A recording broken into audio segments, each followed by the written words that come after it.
Dalam setiap kehidupan kita, baik dalam organisasi bergereja, tetapi juga dalam dunia sekuler, pasti kita membutuhkan sebuah tatanan organisasi yang mengatur tentang sistem, apalagi menyangkut harta dan benda. Maka hal untuk mengatur harta dan benda, pasti kita akan bersepakat untuk memilih atau menunjuk yang disebut dengan seorang pemegang kas, seorang pengelola harta benda, atau yang dikenal dengan bendahara secara umum. Maka pertanyaan bagi kita bersama ialah, siapa itu bendahara? Kalau pertanyaan siapa itu bendahara, pasti kita terfokus, tertuju pada orang yang ditunjuk atau diberikan kewenangan untuk menata dan mengelola perbendaharaan itu. Tetapi kalau kita akil balik daripada seluruh apa yang menjadi pengelolaan, maka yang disebut dengan bendahara adalah kebersamaan kita. Kita secara persekutuan tidak terlepas pisah. Kalau dalam Injil Matius pasal 25 kita memperhatikan ayat 1 sampai pada ayatnya yang ke-24. Di sana menceritakan tentang seorang tuan yang memberikan talenta kepada hamba-hambanya. Maka pengelolaan itu harus dilakukan oleh setiap orang menurut potensi dirinya, menurut kaidah panggilannya, dalam menata, mengelola, dan melabakan apa yang menjadi potensi diri sebagai orang yang dipercayakan menata dan mengelola. Dalam nats pembimbing kita tadi yang terambil dari kitab Injil Matius pasal 10 ayatnya yang ke-16 menceritakan tentang apa yang telah dilakukan oleh Tuhan Yesus dalam keterpanggilan kita sebagai murid, tetapi juga pekerja dalam melabakan tugas dan tanggung jawab. Apa korelasinya dengan kecerdikan dan ketulusan? Di sini dua hal yang berbeda yang kita jumpai dalam nats pembimbing kita tadi. Tuhan mengutus kita ke tengah-tengah dunia ini untuk melakukan apa yang menjadi talenta potensi diri kita, mengedukasi orang-orang lain dalam memahami keterpanggilan kita sebagai murid dan pengikut Kristus. Benar ya Bapak Ibu?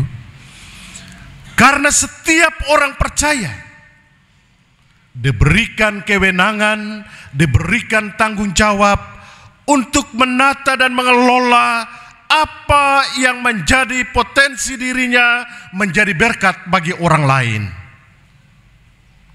Itu adalah keterpanggilan kita tanpa terkecuali. Dan oleh karena itu kalau kita berbicara tentang bendahara, maka kita berbicara tentang seluruh potensi warga gereja dalam menata dan mengelola apa yang menjadi talenta, potensi diri kita dalam pengembangan pelayanan, pengembangan kehidupan bermasyarakat, tetapi juga pengembangan dalam kehidupan keluarga secara khusus. Pengembangan keluarga secara khusus karena di sanalah terbentuk karakter orang-orang yang menata dan mengelola secara jujur, benar, dan berkeadilan.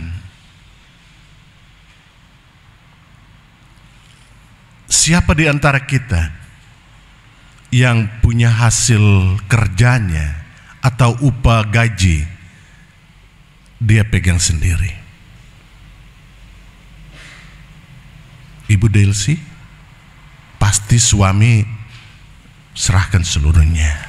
Sebaliknya, pertanyaan balik, siapa di antara ibu-ibu yang punya gaji tidak menyerahkan kepada sang suami untuk melihat? Ada? Pasti tidak ada. Karena itu adalah merupakan satu kesatuan yang harus ditata dan dikelola dalam perspektif kehidupan keluarga yang takut akan Tuhan. Itu adalah nomor satu. Kita tidak bisa untuk menata dan mengelola potensi yang telah Tuhan titipkan dan anugerahkan bagi kita secara terpisah dan tersembunyi. Dan karena itu setiap kehidupan kita sebagai warga gereja, tetapi juga dalam kehidupan bermasyarakat, dipanggil untuk menata dan mengelola potensi diri kita untuk menjadi berkat bagi kehidupan orang lain. Paulus dia bilang bahwa dalam kehidupan persekutuan yang besar dalam kehidupan bermasyarakat, sedikit ragi itu dapat menghamirkan seluruh adonan dan dia akan mengembang. Potensi kita untuk menyatakan hal kebenaran dan mengatur hal yang baik itu menjadi berkat bagi orang-orang lain yang kita jumpai. Dan itu adalah amanat Tuhan untuk setiap kehidupan kita. Maka dalam nats pembimbing kita di sana dikatakan, aku mengutus kamu seperti domba ke tengah-tengah serigala, tetapi hendaklah kamu cerdik seperti ular dan tulus seperti merpati. Kecerdikan kita dapat memampukan kita dalam hal memawas diri, menata dan mengelola hal yang benar itu adalah benar. Hal yang jujur itu adalah kejujuran yang harus dinyatakan bagi semua orang tanpa harus memandang bulu. Dan ketulusan itu harus dinyatakan kepada semua orang tanpa terkecuali, supaya itu menjadi berkat bagi semua kehidupan kita. Amin. Kita dipanggil untuk menata dan mengelola apa yang menjadi anugerah dan berkat Tuhan bagi kita bersama. Kita tidak berbicara tentang organisasi yang membentuk bendahara yang hanya bekerja sementara, tetapi kita berbicara tentang perbendaharaan yang Tuhan titipkan kepada kita untuk menjadi berkat bagi semua. Sebagaimana yang dituliskan dalam Injil Matius 25 ayat 14 dan seterusnya. Ada talenta yang lebih, ada talenta yang 1, 2, 4, 10 dan seterusnya. Karena yang lain takut untuk melabahkan itu, maka kisah ceritanya dia pergi dan menguburkan karena takut pada tuannya. Dan apa yang terjadi Bapak Ibu, talenta itu akan diambil secara keseluruhan tanpa tersisa. Dan karena itu kita semua dipanggil Tuhan untuk melakukan apa yang menjadi potensi diri kita menjadi berkat bagi orang lain. Benar bahwa dalam pengutusan setiap anak-anak Tuhan pasti diterpa dengan berbagai tantangan dan persoalan kehidupan. Apalagi bekerja secara jujur, bos bilang, bendahara, tolong yang ini disisihkan dan nota-notanya Anda lakukan untuk hal yang lain. Pernah terjadi demikian dalam kerja Bapak Ibu? Pasti tidak ada yang bilang ya. Saya pernah menjumpai hal demikian, saya bilang itu tidak boleh.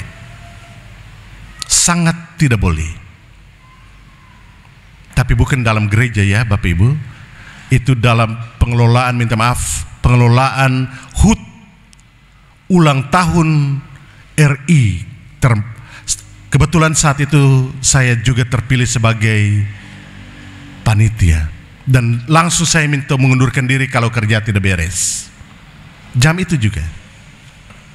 Dan itu adalah bagian yang harus kita tunjukkan tentang apa yang benar itu tidak bisa ditukar dengan perbuatan yang lain. Untuk mengatakan hal yang benar, hal yang jujur, hal yang berkeadilan itu terkadang kala disampaikan kepada orang-orang lain, itu akan meneteskan air mata, menyakiti orang-orang lain, dan membuat orang tidak suka pada kita. Tetapi suka ataupun tidak suka, kita tidak punya pilihan lain, harus memperkatakan apa yang benar. Walaupun itu menyakiti hati orang lain, tetapi panggilan setiap orang percaya dituntut untuk mengatakan hal yang benar itu tidak bisa ditukar dengan hal yang buruk atau yang salah. Sebab manakala itu dilakukan sekali, maka jangan lupa akan berkali-kali kita akan bersepakat dengan perbuatan dosa. Sekali melakukan hal yang tidak berkenan di hadapan Allah yang kudus, maka jangan lupa kita akan bersepakat dengan dosa itu berulang-ulang kali. Dan karena itu Bapak Ibu Saudara-saudara yang Tuhan Yesus kasihi, pergunakanlah talenta yang telah Tuhan titipkan dalam diri kita sebagai potensi untuk merawat kehidupan dalam keselamatan, membangun kehidupan dalam sebuah etika dan moralitas kerja yang baik. Bukan untuk kita dipuji, bukan untuk kita dibangga-banggakan, tetapi di sana kita tidak disukai. Yang dikatakan, aku mengutus kamu seperti domba ke tengah-tengah serigala. Kita tidak punya kesempatan untuk membela diri, tetapi tetap untuk mengatakan hal yang benar itu tidak bisa ditukar dengan kesalahan. Dan karena itu, pergunakanlah potensi yang telah dititipkan Tuhan itu menjadi alat berkat bagi kehidupan keluarga, rumah tangga, bagi gereja, dan bagi masyarakat. Tetapi jika perkataan benar itu tidak diterima, Tuhan bilang salahmu akan kembali pada dirimu sendiri. Itu adalah pernyataan firman. Jika engkau masuk pada sebuah kota dan memberikan salam kepada orang yang engkau jumpai, dan salammu itu tidak disambutnya, salammu itu akan kembali pada dirimu sendiri. Dan karena itu, hal melakukan perbuatan baik supaya orang lain selamat, tetapi jika mereka tidak melakukannya, maka perbuatan baik itu akan kembali pada diri sendiri, menata kehidupan untuk menjadi berkat bagi keluarga. Tapi ingat, manakala kita tidak berani untuk mengatakan hal benar, jujur, dan keadilan, dalam kitab Yehezkel dia bilang dia akan menuntut keadilan itu. Tuhan akan minta pertanggungjawaban atas perbuatan orang yang tidak jujur.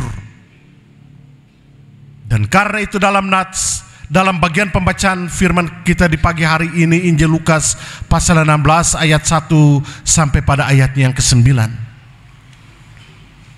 menuntut kita untuk tidak berlaku curang,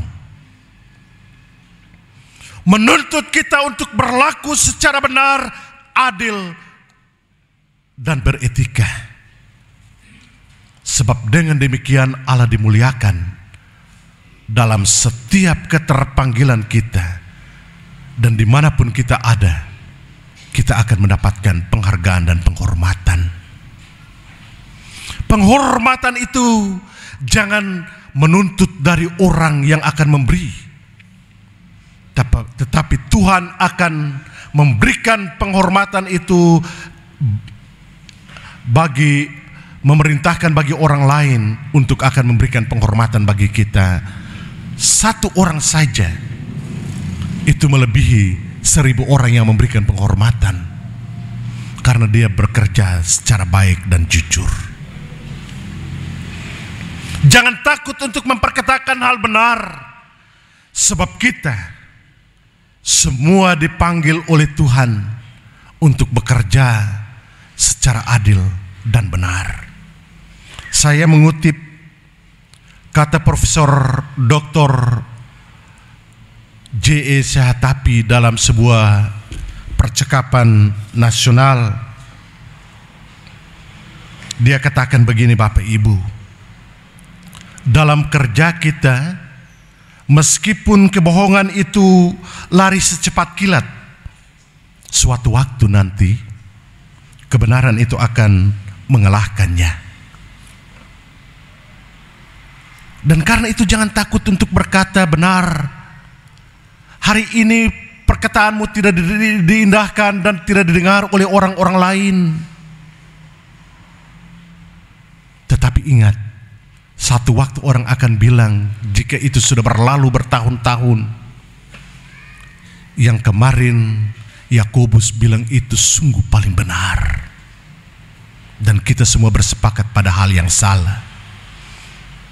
Dan kebohongan itu tidak bisa untuk melampaui kebenaran dan keadilan. Sebab keadilan itu adalah merupakan anugerah Tuhan bagi kita, yang harus kita labahkan.